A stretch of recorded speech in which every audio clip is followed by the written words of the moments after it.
దినాన్ని కాబట్టి దేవునికి ఎంతైనా మనం రుణస్థులుగా ఉన్నాము. అయితే ఈ రోజు అంటే నా జీవితంలో జరిగిన ఒక సిచ్యువేషన్ తీసుకొని నేను వాక్యం కొంచెం చెప్పి తర్వాత నా సాక్ష్యాన్ని పంచుకుంటాను. ఆ యెషయా 43, యెషయా గ్రంథం 43వ అధ్యాయం.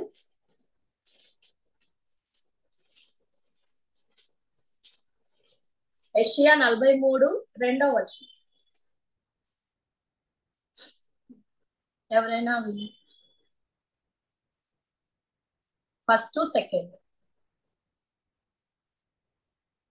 నేను సృజించిన వాడకు యెహోవా ఇశ్రాయేలు నిన్ను నిర్మించిన వాడు ఇలాగ సెలవించుచున్నాడు.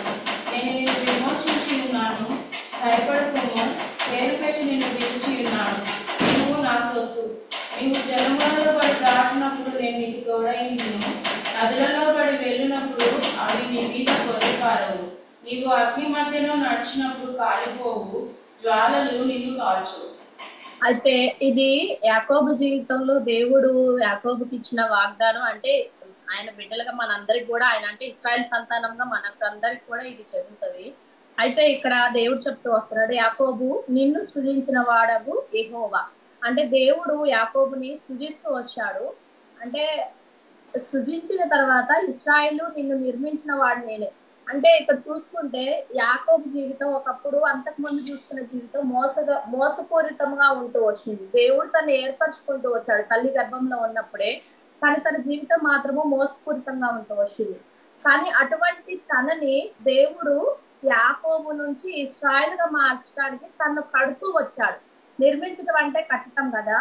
సో ఆ విధంగా తన జీవితాన్ని ఏ విధంగా దేవుడు మలుస్తూ వచ్చినాడో, ఎన్నో పరిస్థితులు తన అక్కడ తను ఏం చేస్తూ వచ్చాడు, వాళ్ళ మామ దగ్గరికి వెళ్ళాడు, లాబాని వద్దకి, అక్కడ వర్క్ చేశాడు, తన భార్యలను సంపాదించుకున్నాడు. తర్వాత తిరిగి రావటానికి తన దేశానికి అంటే బేతేలుకు రావటానికి కూడా అక్కడ దేవుడు ఎన్నో పరిస్థితులు గుండా యాకోబుని తీసుకెళ్తూ వచ్చాడు. తీసుకెళ్ళినప్పటికీ దేవుడు తనని నడిపించినప్పటికీ అనేక సందర్భాల్లో యాకోబు ఇక్కడ ఏం చేస్తూ వచ్చాడంటే తన సొంత మళ్ళీ దేవునిపై ఆధారపడుతూనే తన సొంత పనుల మీద కూడా స్వచిత్తంపై ఆధారపడుతూ తను నడిచాడు. ఎప్పుడైతే దేవుడు ఆత్మీయంగా తన కట్టాలనుకున్నప్పుడు ఇంకా తన తొడగూడు విరగొట్టి తన్ని అప్పుడు ఇంకా సంపూర్ణంగా దేవుడిపై యాకోబు ఇక్కడ తను నడుస్తూ వచ్చిన వాడిగా ఉన్నాడు. ఆ విధంగా యాకోబుని దేవుడు కడుతూ వచ్చాడు. అయితే మన జీవితాల్లో కూడా మనం అప్పుడు సాతాను సంబంధులుగానే ఉన్నాము, అపవిత్రత కలిగి ఉన్నాము. అటువంటి మనల్ని కూడా దేవుడు ఆయన మనల్ని కూడా కడుతూ వస్తున్నాడు. ఇక్కడ మత్తయి సువార్తలో మత్తయి సువార్త 7వ అధ్యాయం, మత్తయి సువార్త 7వ అధ్యాయం 24వ వచనం. 7వ అధ్యాయం 24వ వచనం. కాబట్టి నా మాటలు విని వాటి చొప్పున చేయు ప్రతివాడును బండ మీద తన ఇల్లు కట్టుకున్న బుద్ధిమంతుని పోలి ఉంది. అయితే దేవుడు ఈ బండ ఎవరు? క్రీస్తు అని మనందరికి తెలుసు. కాబట్టి మనల్ని ఆ బండ మీద దేవుడు కడుతూ వస్తున్నాడు. మనల్ని నిర్మించాడు ఆయన స్వరూపమందు, ఆయన వెలపెట్టి ఆయన రక్తాన్ని చిందించి మనల్ని కనుక్కున్నాడు. ఒకప్పుడు మన జీవితం ఏ విధంగా ఉంది, ఇప్పుడు దేవుడు మనల్ని కడుతూ వస్తున్నాడు. యాకోబు జీవితాన్ని ఏ విధంగా కడుతూ వచ్చాడో, యాకోబుని ఏ విధంగా స్థిరపరుస్తూ వచ్చాడో, మనల్ని కూడా దేవుడు ఆ విధంగా కడుతూ వస్తున్నాడు. కడుతున్నప్పుడు ఇక్కడ నీవు భయపడకము, నేను నిన్ను పేరు పెట్టి నిన్ను పిలిచి ఉన్నాను, నీవు నా సొత్తు అని దేవుడు ఇక్కడ యాకోబు చెప్తూ ఆ యొక్క ఇశ్రాయేల్ సంతతికి అందరికి కూడా ఈ వాగ్దానం వర్తిస్తుంది. కాబట్టి దేవుడు మనల్ని కూడా విమోచిస్తూ వచ్చాడు. విమోచించి ఆయన మనల్ని కూడా పేరు పెట్టి పిలుస్తూ వచ్చాడు. ఈ లోకంలో ఎంతో మంది ఉన్నారు, కానీ వాళ్ళకి లేదు, అనేక మంది రక్షించబడలేదు. కానీ దేవుడు నిన్ను నన్ను రక్షించుకొని ప్రీతిగా మనల్ని అందరినీ కూడా నిలబెడుతూ వచ్చాడు. ఆయన సంకల్పంలో మనం ఉంటూ వచ్చాము, మనల్ని రక్షించాడు. ఇంత గొప్ప ధన్యత, ఇంత గొప్ప భాగ్యాన్ని దేవుడు మనకు దయచేస్తూ వచ్చాడు. అయినప్పటికీ కూడా ఇక్కడ కింద ఉంటది, నీవు జలముల్లో పడి దాటినప్పుడు నేను నీకు తోడై ఉండును, నదుల్లో పడి వెళ్ళినప్పుడు అవి నీ మీద పొర్లి పారవు, నీవు అగ్ని మధ్యను నడిచినప్పుడు కాలిపోవు, జ్వాలలు నిన్ను కాల్చవు. ఇక్కడ చూసుకుంటే వారు ఆ యొక్క ఐగుప్తు నుంచి విడిపించబడి వచ్చినప్పుడు ఆ ఎర్ర సముద్రం వారికి దేవుడు నిజంగా అది ఎంత అంటే అద్భుత కార్యం, ఆశ్చర్య కార్యం. అసలు ఇంకా అది అంటే ఇంకా అంతకన్నా ఎక్కువ నిజంగా చెప్పుకోలేము. అటువంటి సముద్రాన్ని కూడా 2 పాయలుగా చేసి 6 నెలలో వాళ్ళని నడిపిస్తూ వచ్చాడు దేవుడు. వారి మధ్య అన్ని కార్యాలు జరిగిస్తూ వచ్చాడు. అగ్ని మధ్య నీవు నడిచినను కాలిపోవు. అంటే నాకు ఈ విషయం చూసుకుంటే షడ్రక్ మేషక్ అబేద్నెగోలు ఉన్నారు కదా, దానియేలుకి రాసిన దానియేలు గ్రంథంలో ఉంటది కదా, దానియేలు 3వ అధ్యాయం. నాకు దానియేలు 3వ అధ్యాయంలో ఆ అధ్యాయం చదువుకోండి మీరు తర్వాత.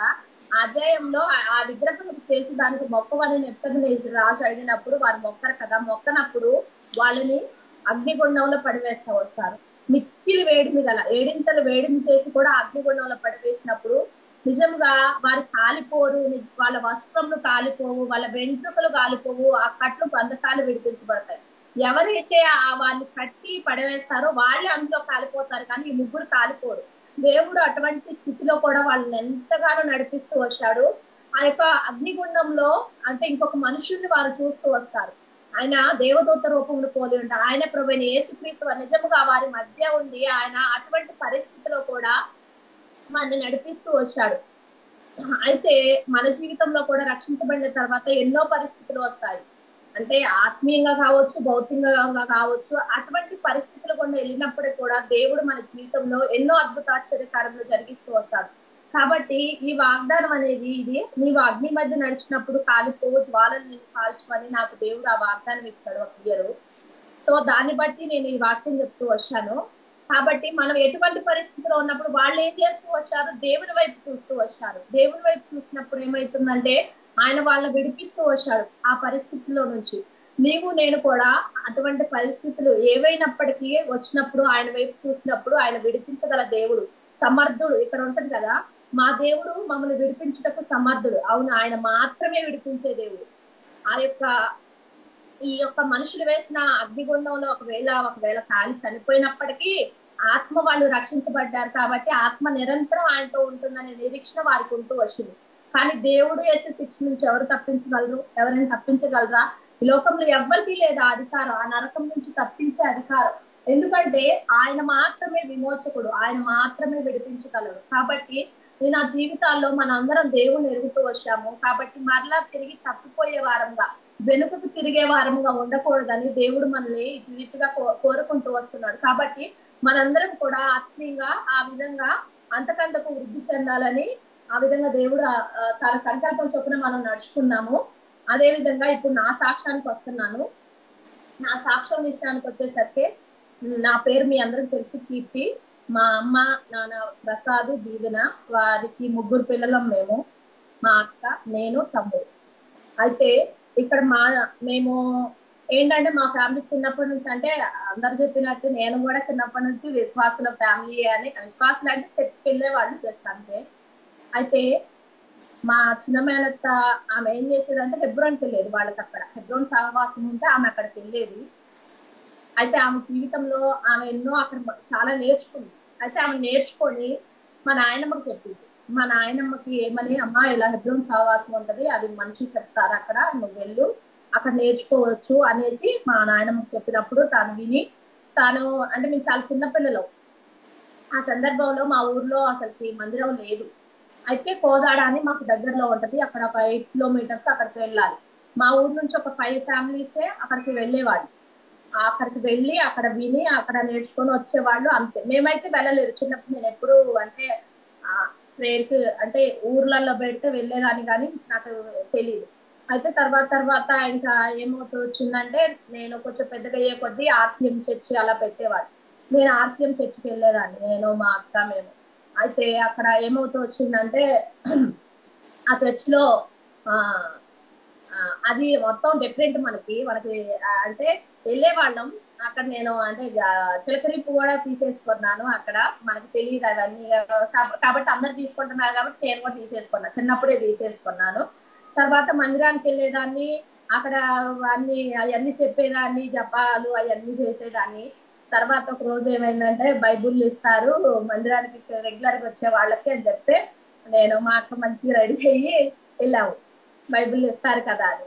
అయితే ఏమైందంటే అక్కడ ఆ రోజు నాకు మా అక్కకి ఎవరికి బైబిల్ ఇవ్వలేదు. వేరే చదువు రాని వాళ్ళకి తెలిసిన వాళ్ళకి ఇచ్చుకున్నారు, నాకు ఇవ్వలేదు. మాకు కోపం వచ్చింది. ఆయన మేము రెగ్యులర్ గా వెళ్తాము, అసలుకి ఏంటి మాకు బైబిల్ ఇవ్వలేదు అనేసి ఇంక వెళ్ళకూడదు ఈ చర్చికి, ఇంక వెళ్ళేది లేదు అనేసి ఆ రోజు ఆపేసుకున్నాం. ఇంకా దానికి వెళ్ళటమే మానేసాం. మానేసిన తర్వాత ఇంకేమైతే వచ్చిందంటే మేము అలాగే ఉండేవాళ్ళము, అంతగా ఏమీ లేదు భక్తి మాకు అనేది చిన్నప్పుడు. తర్వాత నా 8th 9th టైంలో ఏమవుతూ వచ్చిందంటే మా ఊర్లోనే ఆ సంఘం అంటే హెబ్రోన్ సావాసానికి వాళ్ళే బ్రాంచ్ వేరొకటి సియోను ప్రేయర్ హౌస్ అని మా ఊర్లో పెట్టారు. అయితే వెళ్ళేదాన్ని, దేనికోసం వెళ్ళేదాన్ని నేను అప్పుడు కూడా మందిరానికి వెళ్ళేదాన్ని, కానీ నేను దేనికోసం మెయిన్ ఆ ఊర్లలో ఏంటంటే బైబిల్ చదవటానికి ఎక్కువ ఉండరు, సో బైబిల్ చదవటానికి మాత్రమే పోయేదాన్ని. అక్కడ ఏ వాక్యం చెప్తున్నారు ఏది నిజంగా నా బుర్రలో ఎప్పుడు కూడా ఆ వాక్యాన్ని నేను ముద్రించుకోలేదు, నేను వాస్తవం చెప్తున్నాను. నేను ఎంతసేపు అక్కడ ఎవరికి రాదు, మనమే చదివచ్చిన వాళ్ళు, మనం పోయి చదివితేనే అన్నట్టుగా ఫీల్ అయ్యేదాన్ని నిజంగా. అసలు ఎంత ఫీల్ అంటే మేము చదివితేనే కదా బైబుల్ అక్కడ అన్నట్టుగా వెళ్ళి అక్కడ బైబుల్ చదవటానికి మాత్రమే వెళ్ళే వాళ్ళం వచ్చేవాళ్ళం, ఆ విధంగా జరుగుతూ వచ్చింది.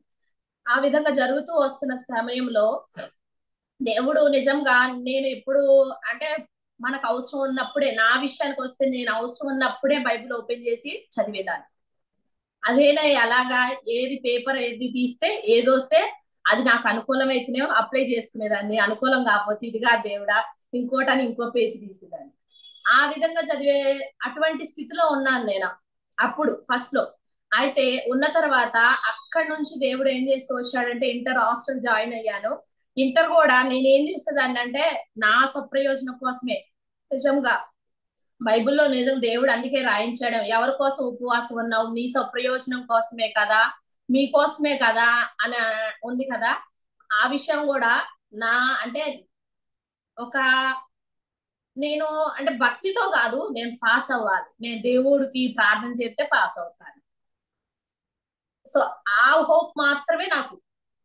నేను ఉపవాసం సాటర్డే సాటర్డే ఉండేదాన్ని, మళ్ళీ సాటర్డే ఉపవాసం ఉండి ప్రార్థన చేసుకొని, ప్రార్థన ఎంతసేపో కాదు కొంచెం టైం చేసుకునేదాన్ని, హాస్టల్ కాబట్టి బైబిల్ చదువుకునేదాన్ని, ఆ ప్రే చేసుకునేదాన్ని, ఆ విధంగా ఉంటూ వచ్చాను. ఉంటూ వచ్చిన తర్వాత నాకేమైతుంది వచ్చిందంటే ఇంటర్ లో నేను ఫెయిల్ అయిపోయాను. నాకు బాగా అనిపించింది అంటే అక్కడ ఉన్న వాళ్ళందరూ దేవుడా నాకన్నా అంటే ఎవరు నిన్ను నమ్ముకోలేదు, నేను నమ్ముకున్నాను, ప్రార్థన చేసేదాన్ని, ఉపవాసం ఉన్నాను, నేను ఫెయిల్ అయిపోయాను. నాకు ఎందుకని నాకు బాగా కోపం వచ్చేది.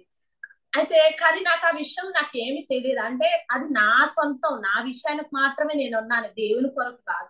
అది నాకు అని ఇప్పుడు నేర్చుకుంటుంటే నాకు ఇప్పుడు అర్థమవుతుంది ఆ విషయాలన్నీ. కాబట్టి నేను ఫెయిల్ అవుతూ వచ్చాను. తర్వాత మళ్ళీ ఇయర్ వేస్ట్ అయిపోయింది. ఆ ఇయర్ అంతా వేస్ట్ అయిపోయిన తర్వాత నెక్స్ట్ ఇయర్ కి నేను రాశాను, పాస్ అయ్యాను. పాస్ అయిన తర్వాత అన్ని బాగానే జరుగుతూ వచ్చాయి. జరిగిన తర్వాత ఇంకా 2015లో నేను బాప్తిస్మం తీసుకునే సమయానికి ఏమైందంటే దేవుడు నాకు నిశ్చయముగా నేను నిన్ను ఆశీర్వదింతును అనే వాగ్దానం నాకు దేవుడు ఇచ్చాడు ఆ ఇయర్. అయితే నేను అసలుకి బాప్తిసం తీసుకోవాలన్న ఆలోచన నాకు లేదు. మందిరానికి వెళ్తాను, జస్ట్ వింటాను, అక్కడే మర్చిపోతాను, ఇంటికి వచ్చేదాన్ని, మళ్ళీ నా ఇష్టం వచ్చిన జీవితాన్ని నేనే జీవించుకుంటేదాన్ని. నాకు భక్తి అంత కాదు అసలు లేదనే చెప్పాలా ఆ టైంలో మాత్రం. అంటే నా అవసరానికి మాత్రమే నేను దేవుని దగ్గరకు వచ్చేదాన్ని, కానీ దేవుడు అటువంటి సమయాల్లో కూడా నా అవసరాలు తీర్చాడు నిజంగా. నేను భక్తిగా లేకపోయినప్పటికీ దేవుడు ఎన్నో పరిస్థితిలో నేనున్నాను అనుకుంటా ఆయన ప్రతి పరిస్థితిలో కూడా నాకు తోడుగా ఉంటూ వచ్చాడు. ఒకానొక సమయంలో నాకైతే ఫీవర్ వచ్చింది. ఫీవర్ వస్తే ఆ డాక్టర్ నాకు ఏ మెడిసిన్ రాశాడో తెలియదు, కానీ అటువంటి స్థితిలో ఆ రోజు అసలు నా బాడీ అంతా చల్లగైపోయి ఇంకా ఇంకా ఇదైపోతది అనుకునే సమయాల్లో కూడా దేవుడు ఒక ఆయన పాస్టరే, ఆయన కూడా ఊర్లో ఉండేవాడు, ఆయన ఆర్ఎంపీ చేస్తాడు. ఆయన వచ్చి ప్రే చేసి ఏం కాదు ఆ అమ్మాయి బానే ఉంటది అని. నిజంగా అలాంటి సిచ్యువేషన్ లో కూడా దేవునిపై నేనైతే ఆధారపడలేదు, కానీ మా అమ్మ మాత్రం ప్రేర్ చేసేది. మా అమ్మ ఆ విధంగా తాను వెళ్ళేది. ఆమె బాగా విశ్వాసం బాగా ఉంచింది దేవునిపై. ప్రతి పరిస్థితిలో కూడా మనం దేవుడిపై ఆధారపడాలి, మనకు మనుషుల సాయం లేదు, ఎవరు మనకు సాయం చేయరు, ఎవరు చేసినా సరే వాళ్ళకి మనం రిటర్న్ ఇవ్వాలి. సో మనుషుల సాయం మనకు అక్కర్లేదు, దేవుడే మనకు సహాయకుడు అనుకుంటా ఆమె ప్రతి విషయంలో కూడా దేవునిపై ఆధారపడేది. తర్వాత ఆమె అంత భక్తి చేస్తున్నా కూడా నేను ఎప్పుడు కూడా లేను. చూసేదాన్ని. మా పొద్దున్నే లేసి ప్రేయర్ చేసుకుంటది, నైట్ అన్ని ఆఫ్టర్నూన్ ఖాళీగా ఉంటది కాబట్టి మా అమ్మ ఇంట్లోనే ఆమె ఆఫ్టర్నూన్ ప్రేయర్ చేసుకుంటే అన్ని చేస్తది. కానీ నేను ఎప్పుడు కూడా ఆమెను చూసేదాన్ని కానీ లేదు. నేను టీవీ పెట్టుకొని నేను టీవీ చూసేదాన్ని. అసలు నేను ఎప్పుడు కూడా దేవుల్లో లేను. కానీ అటువంటి సిచ్యువేషన్ లో కూడా దేవుడు నన్ను అటువంటి ఫీవర్ టైంలో అటువంటి టైంలో కూడా నన్ను రక్షిస్తూ వచ్చాడు, నన్ను కాపాడాడు ఆయన. తర్వాత ఈ 2015లో బాప్తిసం అంటే నవంబర్ లో అంకులు చెప్పారు, అక్టోబర్ లో ముందుగా చెప్పారు బాప్తిసం తీసుకునే వాళ్ళు అనుకున్న వాళ్ళు కొన్ని నేమ్స్ ఇవ్వండి అమ్మా, మేము ఆ చెప్తాము అనేసి అంకుల్ చెప్పారు. అంకుల్ చెప్తే అసలు నాకు లేదు తీసుకోవాలని నన్ను అడిగాడు. ఏంటమ్మా కీర్తి తీసుకుంటావా అంటే, లేదు అంకుల్ నేను తీసుకోవాలని నేను చెప్పేశాను. నేను తీసుకోను అంకుల్ అని చెప్పేశాను. కానీ ఒకానొక రోజున ఆ దేవుడు ఒకానొక పరిస్థితిలో నాతో మాట్లాడుతూ వచ్చాడు. రాత్రి నేను ప్రేయర్ చేసుకుంటున్నాను బాధతో. ఇంకా నాకు నిజంగా నాకు ఆ రోజు అనిపించింది, ఆ నైట్ నేను బైబిల్ చదువుకుంటున్నాను, నాకైతే వాక్యం గుర్తులేదు, సామెతల్లో ఏదో చదువుకుంటున్నాను నేను. చదువుతున్నప్పుడు దేవుడు ఎన్నో పరిస్థితులు గుండా వెళ్ళినప్పటికీ నేను నిన్ను కాపాడా కదా అన్నట్టుగా నాకు అనిపించింది. ఆ రాత్రి నేను నిశ్చయించుకున్నా, లేదు నిజంగా నాకు ఎన్నో పరిస్థితుల నుంచి దేవుడు నన్ను కాపాడుతూ వచ్చాడు. అనుకూల పరిస్థితుల్లోనూ ప్రతికూల పరిస్థితుల్లో నాకు తోడుగా ఉంటూ వచ్చాడు. నేను మొరపెట్టకపోయినప్పటికీ ఆయనకు నాకు సమాధానాన్ని ఎన్నో జవాబులు దయచేసి నన్ను నడిపించాడు కదా, ఇంకా ఎందుకు నాలో నిర్లక్ష్యం అని ఆ రోజు ఆ నైట్ ప్రేర్ చేసుకున్నాను. ప్రేర్ చేసుకొని ఎప్పుడే నేను అంకుల్కి వెళ్ళి నేను చెప్పాను కదా నేను తీసుకోను అంకుల్ అని, తర్వాత నేను వెళ్ళి మళ్ళీ చెప్పాను, అంకుల్ లేదు అంకుల్ నేను తీసుకుంటాను, నేను సిద్ధంగానే ఉన్నాను అంకుల్ అనేసి నేను ఆ రోజు నెక్స్ట్ నేను తర్వాత 2 రోజులు చెప్పాను, నాకైతే గుర్తులేదు కానీ నేనైతే అంకుల్ చెప్పాను నేను తీసేసుకుంటా అంకుల్, నేను సిద్ధపాటు కలిగి ఉన్నాను అనేసి నేను వెళ్ళాను. వెళ్ళిన తర్వాత ఇంకా ఆ రోజు నవంబరు 20 నా బాప్టిజం డేటు. 2015లోనే నేను బాప్తిసం తీసుకున్నాను. అయితే నాకు దేవుడు ఆ రోజు వాగ్దానం ఇచ్చాడు. ఏంటంటే యెషయా గ్రంథంలోనే 41వ అధ్యాయం 13వ వచనంలో ఇచ్చాడు నాకు దేవుడు వాగ్దానం. నీ దేవుడైన యెహోవాని నేనే, భయపడకము, నేను నీకు సహాయం చేస్తానని చెప్పుచు నీ కుడి చేయి పట్టుకొని ఉన్నాను. నిజంగా ఈ వాగ్దానం వచ్చినప్పుడు దేవుడు నా కుడి చేయి పట్టుకొని ఉన్నాను అని, భయపడకము నేను నీకు సహాయం చేసిందని చెప్పుచు నీ కుడి చేయి పట్టుకొని ఉన్నానని దేవుడు నాకు ఈ ఈ ఆ రోజు ఇది వచ్చింది నాకు. సో వచ్చింది. నేను రక్షించబడిన తర్వాత బాగానే అంటే ఆ కొత్తలో ఆ భక్తి జీవితం ఏ విధంగా ఉంటది, ప్రతి మీటింగ్కి వెళ్ళటం, ప్రతి సువార్తకి వెళ్ళటం అన్ని చేస్తూ వచ్చాను. తర్వాత రాను రాను ఏమైతే వచ్చిందంటే మళ్ళీ తగ్గిపోతూ వచ్చింది. తగ్గిపోయిన తర్వాత నవంబర్ లో ఏమైంది, నా బాప్తిస్మం అయింది కదా, మళ్ళీ వెంటనే మే నెలలో నా మ్యారేజ్ కోసం మావయ్య వాళ్ళు వీళ్ళు అంటే శ్రావణ్ తను నాకు మావయ్య అవుతారు, చిన్నమ్మమ్మ వాళ్ళ మా అమ్మ వాళ్ళ పిన్ని కొడుకే తను మావయ్య. సో ఆ ప్రపోజల్ వచ్చింది. వచ్చిన తర్వాత చుట్టాలే కాబట్టి ఇంకా నేనైతే ప్రే చేసుకోలేదు. ఈ విషయంలో ఉన్న వాస్తవం చెప్తున్నాను. నేనైతే నాకు అంటే యాక్చువల్లీ నాకు ఉన్న సిచ్యువేషన్ అక్కడ ఏంటంటే, నాకు అంటే ప్రేయర్ దేవుని చిత్తం అడగాలి, ప్రేయర్ చేసుకోవాలి ఇలాంటివి కూడా నాకు తెలియదు. అంటే అక్కడ ఏమి అంతగా అంటే ఊర్లలో ఏ విధంగా ఉంటుందంటే అంతగా నేర్పించరు, నేను ఉన్న వాస్తవం చెప్తున్నాను. అయితే అలాగా ఉన్నప్పుడు నాకు అవి ఏం తెలియదు కాబట్టి మా అమ్మోళ్ళు చెప్పారుగా ఇంకా మంచిదేలే అన్నట్టుగా నేను ఇంకా వెళ్ళి అలాగే ఓకే అనేసి 2016లో మా మ్యారేజ్ అయింది. మా మ్యారేజ్ అయిన తర్వాత ఎట్లయినా ఆ ప్రపంచం వేరు ఈ ప్రపంచం వేరు అంటారు కదా, సో అలాగే 2016లో పెళ్ళయింది. పెళ్ళయిన తర్వాత ఇంకా మా అమ్మమ్మ వాళ్ళు ఏంటంటే పెంతెకోస్తుకి వెళ్తారు. సో వాళ్ళు ఏంటంటే ఇక్కడ ఉన్న కల్వరి టెంపుల్ కి ఇక్కడ 1 మంత్ ఉన్నారు. పెళ్ళైన కొత్తలో వచ్చి మేము ఇక్కడికి జూన్ లో వచ్చాము. జూన్ లో వచ్చిన తర్వాత వాళ్ళు కల్వర్ టెంపుల్ కి వెళ్దామంటే కల్వర్ టెంపుల్ కి వెళ్ళేదాన్ని. ఫస్ట్ టైం వెళ్ళినప్పుడేమో చాలా సంతోషంగా అనిపించింది, ఎందుకంటే ఫస్ట్ టైం కల్వర్ టెంపుల్ చూస్తున్నాను, ఆ మందిరాన్ని చూస్తున్నాను, అందరూ గ్రేట్ గా చెప్పుకుంటా నేను చూస్తున్నాను అన్న హ్యాపీనెస్ మీద, ఆ గ్రేట్నెస్ మీద పోయాను. వెళ్ళాను, మంచిగా విన్నాను, చూశాను, వచ్చాను. కానీ నెక్స్ట్ వీక్ నుంచి వెళ్తా ఉంటే నాకేదో తెలియని అసలు ఆ సౌండ్స్ కి ఆ మధ్యలో ఆ క్రౌడ్ నిజంగా నాకైతే తల బద్దలైనట్టుగా అనిపించేది, తలనొప్పి వచ్చేది. అసలు నేను కూర్చోలేకపోయేదాన్ని ఆ చర్చిలో. అసలు నా వల్ల అస్సలు కాకపోయేది. నేను అలాగా అమ్మమ్మ వాళ్ళు 1 మంత్ ఉంటే ఆ 1 మంత్ కూడా అటువైపుకే వెళ్ళారు. నాకు అసలు ఇంకా సరే వాళ్ళ ఇష్టం కదా, మనకేమో ఇక్కడ నాకు తెలియదు, ఇక్కడ మందిరం గురించి నాకేం తెలియదు కాబట్టి వాళ్ళు వెళ్తున్నారు కాబట్టి వాళ్ళతో పాటు వెళ్ళేదాన్ని. ఇక అక్కడేమో నాకు భరించలేని బాధ ఎంతగానో, అసలుకి నాకు తలనొప్పి అనిపించేది, అబ్బా ఎందుకు వచ్చానా అన్న ఫీల్ ఉండేది.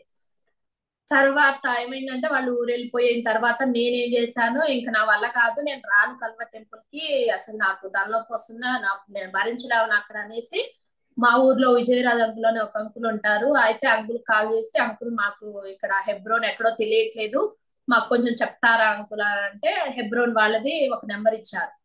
నెంబర్ ఇస్తే మీరు ఎక్కడ ఉంటారమ్మా అంటే చెప్పాడు, ఇలా రోడ్ నెంబర్ 5 లో ఇలాగ అన్నప్పుడు వాళ్ళు చెప్పారు, రోడ్ నెంబర్ 3 లో ఒక స్మున్నా ప్రేయర్ హౌస్ అని ఉంటది, మీరు అక్కడికి వెళ్ళండి మీకు దగ్గరగా ఉంటాయి అనేసి చెప్పారు. ఒక రోజు సాయంత్రం అంటే జులైలోనే వెంటనే నేను ఆ మంత్ అంతా అక్కడికి వెళ్ళాను కదా, నెక్స్ట్ ఒక 2 వీక్స్ దాకా ఖాళీగా ఇంట్లోనే ఉన్నాం, ఎటు వెళ్ళకుండా. తర్వాత ఇంకా ఇంట్లో ఉన్న బాగోదు అనేసి నేను కనుక్కొని, ఇంకా ఒక రోజు సాయంత్రం, సాటర్డే సాయంత్రం మేము బైక్ వేసుకొని చూడటానికి వచ్చాం. వచ్చినప్పుడు ఏమైతుందంటే మాకు స్మరణ ప్రేయర్ హౌస్ కనిపించింది. ఓకే ఇదేనేమో, సరే రేపు మార్నింగ్ సండే కదా వద్దాం అనుకొని ఇంకా మేము అలాగా వచ్చాము. వచ్చిన తర్వాత అంకుల్ కొత్తగా వచ్చారు అనేసి ఇంకా మాట్లాడారు ఆ రోజు. మాట్లాడిన తర్వాత నేను ఈ మందిరం చూసినప్పుడు, అంకుల్ అంటారు కదా చిన్న మందిరం చిన్న మందిరం అనుకుంటారు అందరూ అని, కానీ నాకు మాది చిన్న మందిరమే, అక్కడ నాకు అలా ఫీల్ రాలేదు. కాకపోతే ఆ మందిరంలోకి వచ్చి కూర్చున్నప్పుడు నేనేమనుకున్నాను తెలుసా, ఆ చిన్న మందిరమే కదా, కాకపోతే ఇక్కడ బైబిల్ చదివే వాళ్ళు కానీ ఆరాధన చేసే వాళ్ళు కానీ బాగుండరు. నేను ఇదే అనుకున్నా ఫస్ట్ ఆ మందిరంలోకి వచ్చినప్పుడు, ఇక్కడ ఆరాధన చేయటం ఏం చేస్తారో, బైబిల్ ఏం చదువుతారో అనుకున్నా. కానీ నేను ఆ రోజు మర్చిపోలేని రోజు, ఆ మందిరంలోకి వచ్చి కూర్చున్న తర్వాత అక్కడ ఒక్కొక్కళ్ళ ఆరాధన, ఒక్కొక్కళ్ళ వాక్యం చదివే విధానం, అసలు నేను దేనికి పనికిరాను. నేను ఆ రోజు డిసైడ్ అయ్యా వెంటనే, నేను జీరో, నాకు ఏమీ రాదు. నేను ఆ రోజే ఆ ఆ ఆదివారమే నేను అక్కడ ఫిక్స్ అయిపోయాను. అక్కడ బైబిల్ చదివే విధానం కావచ్చు, ఆరాధన చేసే విధానం కావచ్చు, ప్రతి పాయింట్ ఆరాధన చేయటం, అసలు నేను అనుకున్నాను, నాకన్నా ఎవరు బాగా చదవలేరు, కానీ నేనే నాకు రాదు. నేను డిసైడ్ అయిపోయా, నాకేమి రాదు, ఇక్కడ నేను జీరో, ఇక్కడ వీళ్ళు ఉన్న విధానం, నేను నేర్చుకున్నది చాలా, నాకు జీరో, నాకు ఏమీ రాదు అనుకున్నాను. తర్వాత తర్వాత ఇంకా ఆ విధంగా గడుచుకున్న సమయాల్లో ఇంకా నేను ప్రెగ్నెన్సీ, ఇంకా తర్వాత ఊర్లో వెళ్ళపట ఇలాగే జరిగిపోయింది. నేను మందిరానికి సరిగా అంటే వచ్చేదాన్ని కానీ చాలా లేట్ వచ్చేదాన్ని ఆ ప్రెగ్నెన్సీ టైంలో. అవన్నీ అంకుల్ పాపం ఎన్నో సార్లు, కీర్తి శ్రావణ్ లేట్ వస్తారా ఇంట్లో అనుకునేవాళ్ళం, మనల్ని పాయింట్అవుట్ చేస్తాడు అంకుల్ అనుకునే వెళ్ళేవాళ్ళు, కానీ అంకుల్ చెప్పేవాళ్ళు, కానీ అది నా మంచి కోసమే. కానీ నేను ఎప్పుడు అంకుల్ చెప్పినా అనుకునేదాన్ని, మనల్ని అంటారు అంకుల్ అనుకునేదాన్ని, మళ్ళీ అనుకునేదాన్నిగా, మనమే లేట్ వస్తున్నాం కాబట్టి మనకే చెప్తున్నారు అని ఫీల్ అయిపోయేదాన్ని.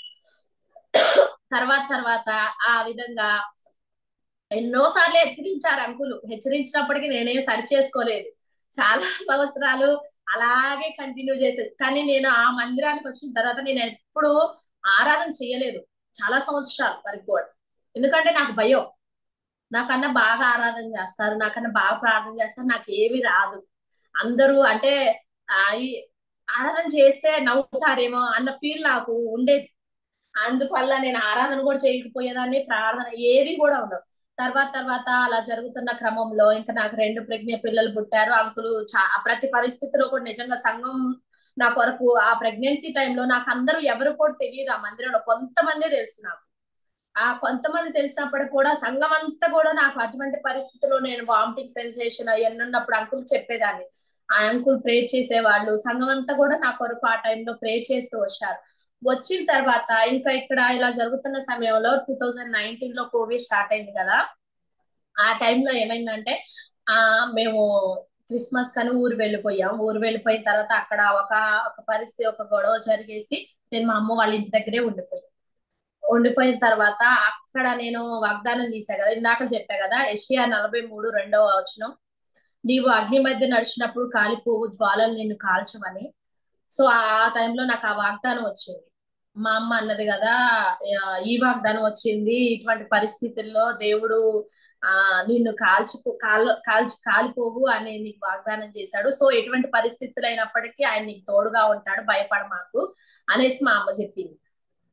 అయితే నేను ఆ కోవిడ్ ఇంకా స్టార్ట్ అవ్వలేదు జనవరిలో. తర్వాత ఇంకా ఎక్కువైపోయింది, లాక్డౌన్ స్టార్ట్ అయింది. నేను అక్కడే 4 మంత్స్ ఉండిపోయాను.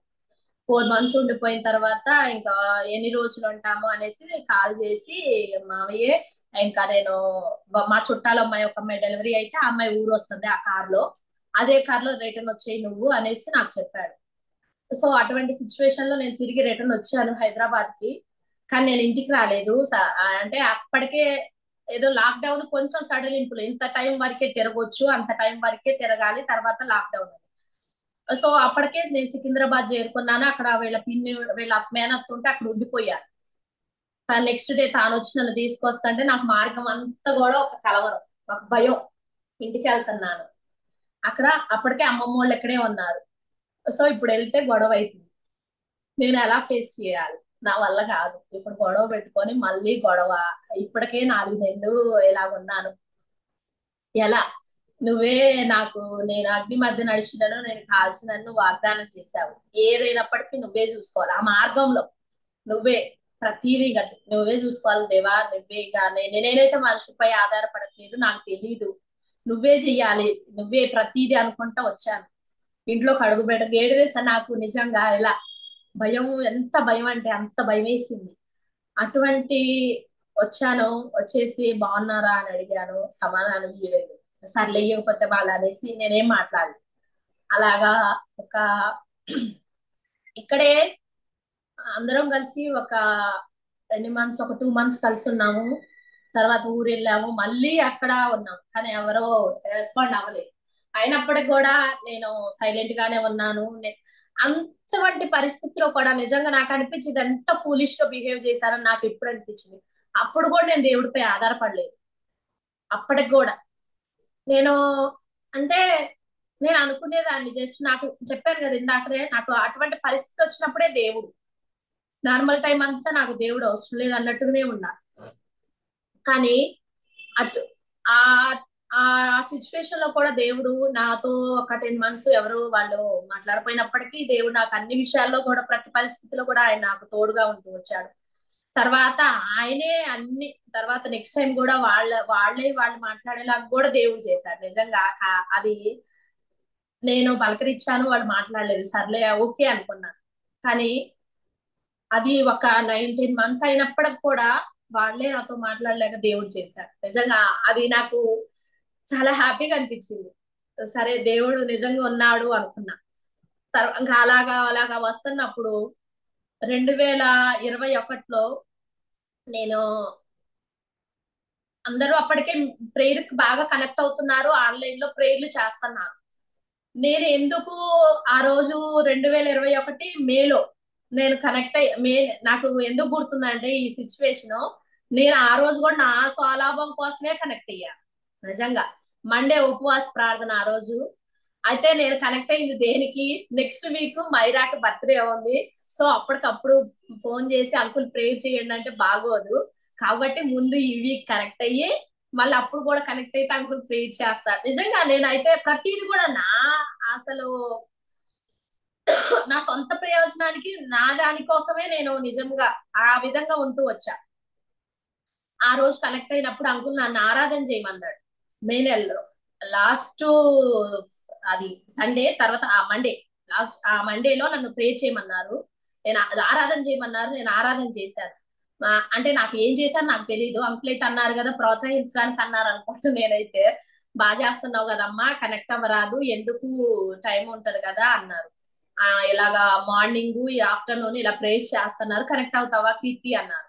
అంటే నేను చెప్తాను అంకుల్ అనేసి, నాకు ఆఫ్టర్నూన్ కనెక్ట్ అవుతాను అంకుల్, నాకు పిల్లలు 2 ఉన్నారు కదా అప్పటికే, ఇంకా పిల్లలు ఆఫ్టర్నూన్ అయితే తినేసి పడుకుంటారు, నేను నాకు టైం ఉంటది అప్పుడు కనెక్ట్ అవుతాను అంకుల్ అని చెప్పాను. ఆ టైంలో ఇంకా ఆఫ్టర్నూన్ కనెక్ట్ అయ్యేదాన్ని, ప్రేయర్లు స్టార్ట్ చేశాను. అక్క వాళ్ళతో నిజంగా ఎంత నేర్చుకున్నానంటే, ఆ టైంలో ఆ ప్రేయర్లు కనెక్ట్ అయినప్పుడు చాలా, అసలుకి చాలా అంటే చాలా, ఇంకా చెప్పలేనంత. నేను అన్ని సంవత్సరాలు మందిరానికి వచ్చినా నేను నేర్చుకోను. ఆ టైంలో ఆ ప్రేస్ చేసేటప్పుడు కానీ, ఇంకా అప్పటి నుంచి నేను మీటింగ్స్ కూడా కనెక్ట్ అవటం స్టార్ట్ చేశాను. మండే అంటే అప్పుడు నైట్ టైం లో కనెక్ట్ అవ్వకపోయేదాన్ని, మార్నింగ్ మీటింగ్స్ మాత్రమే కనెక్ట్ అయ్యేదాన్ని. అలా కనెక్ట్ అవ్వకుంటా అక్క వాళ్ళతో ప్రేర్ చేసుకుంటా చాలా వరకు చాలా నేను ఎన్నో ఆత్మీయ సత్యములు నేర్చుకుంటూ వచ్చాను. నేర్చుకున్న తర్వాత ఇంకా అలాగా దేవుడు ఆ 2021 నుంచి కూడా దేవుడు ఎంతగానో ప్రతి పరిస్థితిలో కూడా ఇప్పుడు అప్పుడు నా స్వప్రయోజనం కోసమే దేవుణ్ణి ఆశ్రయించా కదా, కానీ ఇప్పుడు ప్రతి పరిస్థితిలో కూడా దేవునిపై ఆధారపడాలి అని నేను నేర్చుకుంటూ వచ్చాను. కుటుంబంలో ఎన్నో ప్రతికూల పరిస్థితులు వచ్చినప్పటికీ ఆ విషయంలో కూడా దేవుని వైపు చూసినప్పుడు దేవుడు నాకు ప్రతిది కూడా సాయం చేస్తూ వచ్చాడు. నాకు 2023లో కూడా సేమ్ నా బాప్తిసం వాగ్దానం ఏదో 41 ఏషియా 41:13 2023లో కూడా అదే వాగ్దానం ఇచ్చాడు నాకు దేవుడు, నీ చేయి పట్టుకొని ఉన్నాను అని. సో ఆ టైంలో కూడా ఎన్నో ప్రతికూల కుటుంబంలో ఎన్నో గొడవలు అలాంటి సిచ్యువేషన్లు వచ్చినప్పటికీ కూడా నేను సంఘం పై ఆధారపడుతూ వచ్చా. అంకుల్ కి చెప్పేదాన్ని, అంకుల్ ఇలాగా అన్నప్పుడు భయపడమాకమ్మా, ప్రార్థన చేద్దాం, దేవుడే మారుస్తాడు. ప్రతి పరిస్థితిలో కూడా దేవుడే ఉన్నాడు. ప్రతి పరిస్థితి కూడా నిజంగా నేను ఒంటరిగా ఉన్నప్పుడు పరిస్థితుల కన్నా ఒంటరిగా ఉన్నప్పుడైతే ఎన్నో ఆలోచనలు అసలు అంటే చెప్పలేని కలవరాలు, అంటే బాధ, నేను ఒక్కదాన్ని, నాకు ఎవరు లేరు, ఇలాంటి సిచ్యువేషన్. ఎప్పుడైతే సంఘంతో కలుసుకుంటూ వచ్చానో అటువంటి స్థితిలో నాకు బాలేనప్పుడు అయినప్పటికీ, నాకు కుటుంబ సమస్యలు అయినప్పటికీ సంఘంలో చెప్పుకొని ప్రార్థన చేసినప్పుడు ఎంత ఆ రోజుకి ఆ బాధ అనిపించిన, ఎప్పుడైతే సంఘంతో గాని అంకుల్తో కానీ చెప్పుకుంటానో ఆ క్షణం నుంచి ఆ బాధ ఉండదు నాకు. ఎందుకంటే నేను చెప్పాను ఇంకా నాకు తీరిపోతుంది, నా మనసులోంచి ఆ బాధ నిజంగా పోతది. నాకు అంత ముందు టైం అయితే 3-4 రోజులైనా నేను అది మనసులో పెట్టుకొని నాకు అసలు ఎలా ఉంటదంటే అలా ఉండేది. కానీ ఇప్పుడున్న టైంలో మాత్రం ఏదైనా పరిస్థితి వచ్చినప్పుడు దేవా ఎలా ఉంది అని సంఘానికి చెప్పుకున్నప్పుడు, దేవునికి మొరపెట్టినప్పుడు, ఆ క్షణం ఎప్పుడైతే దేవునికి మొరపెట్టుకుంటామో ఆ క్షణం నుంచి దేవుడు నాకు నెమ్మది కలగ చేస్తూ వస్తున్నాడు. కుటుంబంలో ప్రతి ప్రతికూల పరిస్థితుల్లో కూడా మావయ్యని నిజంగా సంఘ ప్రార్థనలు అవన్నీ పరిస్థితులను బట్టి కూడా తన్ని కూడా రక్షిస్తూ వచ్చాడు. మా కుటుంబాన్ని తర్వాత నాకు ఈ సంవత్సరం కూడా వాగ్దానం ఇచ్చారు. ఇర్మియాకి దేవుడు చెప్తాడు కదా, వారిని నీకు లోహపుతుంటగాను నేను నియమించి ఉన్నానని. అంకుల్ని నాకు ఇది అర్థం కాక నేను అడిగాను, అంకుల్ నాకు ఇది వివరించాడు. సో ఇంకా నేను ఏ విధంగా జీవించాలి ఇప్పటికీ, ఇంకా నేను ఏ విధంగా ఆత్మీయంగా బలపడితే దేవుడు నాకు ఏ విధంగా సహాయంగా ఉంటాడు అన్నది దేవుడు ఎంతగానో సంఘంతో కలుస్తున్నప్పుడు ప్రతిదీ నేర్పిస్తూ వస్తున్నాడు. ఒంటరిగా ఉండి చేయలేనిది సంఘంగా కూడి చేస్తేనే జరుగుతుంది అని అంకుల్ అంటాడు కదా, అది ఖచ్చితంగా జరిగింది. అటువంటి ఆశ్చర్య కార్యంలో నిజంగా నా జీవితంలో చూస్తూ వచ్చాను. కాబట్టి నేను ఒకప్పుడు ఏ విధంగా ఉంటూ వచ్చానో ఇప్పుడు ఈ 2021 నుంచి దేవుడు నన్ను ఎంతగానో ఆత్మీయంగా బలపరుస్తూ వచ్చాడు. నాకు ఆరాధన రాదు, ప్రార్థన రాదు, నాకు భయం. ఇప్పటికే బైబిల్ చదవాలంటే భయం, ఎందుకంటే నాకన్నా అందరూ సూపర్ గా చదువుతారని ఆ భయంతో నాకు తడకలన్నీ అంటే అన్ని తప్పులు పోతాయి. సో ఆ భయాన్ని దేవుడు నేను ఎన్నోసార్లు అడుగుతున్నాను, నాకు ఆ భయం లేకుండా చదవాలి అని. కాబట్టి నేను ఈ సంఘానికి వచ్చినాక ఎన్నో నేర్చుకుంటూ వచ్చాను.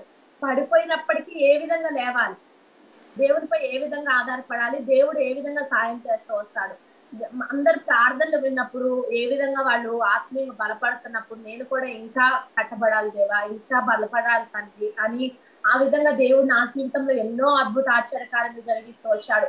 నా స్వప్రయోజనం కోసం నేను ఎన్నో ఉన్నప్పటికీ మాత్రం దేవుడు మాత్రం నిన్ను విడిచిపెట్టను నేను అన్నట్టుగానే నా చేయి పట్టుకొని ప్రతి పరిస్థితిలో కూడా నేను తోడుగా ఉన్నాను. ఇటువంటి సంఘాన్ని నిజంగా ఎంత గొప్ప సంఘం అని నేను సాక్ష్యం ఇస్తాను. ఈ విషయంలో మాత్రం నన్ను ఆత్మీయంగా బలపరిచిన సంఘము. నాకైతే పునాదులు కూడా తెలియదు అంతకుముందు, రక్షించబడిన ఫస్ట్ లో అయితే నాకు ఆ పునాదులు అంటే ఏందో కూడా తెలియదు. కానీ అంకులు ప్రతిది కూడా మన పునాది ఏ విధంగా ఉండాలి, మనం ఏ విధంగా కట్టబడాలి, ఆ బండ పైన ఏ విధంగా పడిపోయినప్పటికీ ఏ విధంగా నిలబడాలి, దేవునిపై ఏ విధంగా చూడాలి, భక్తుల జీవితాలను నేర్పిస్తూ నన్ను ఈ విధంగా పరిచయంలో నిజంగా నాకైతే ఎటువంటి ధన్యత ఎటువంటి ఇది కూడా లేదు. కానీ దేవుడు నన్ను ఈ విధంగా వాడుకుంటున్నందుకు దేవునికి ఎంతైనా రుణస్తురాలి. నిజంగా సంఘం ఈ విధంగా నన్ను బలపరుస్తూ వస్తుంది. మీరు అందరు కూడా మా కొరకు ఇంకా ప్రార్థించండి. మా కుటుంబం ఆత్మీయంగా బలపడలాగా, మా కుటుంబం ఇంకా ఆత్మీయంగా వాడబడలాగా, మా బిడ్డలు కూడా చిన్న అట్లా దైవ క్రమంలో ఎదుగులాగా మీరందరూ మా కొరకు ప్రార్థించండి.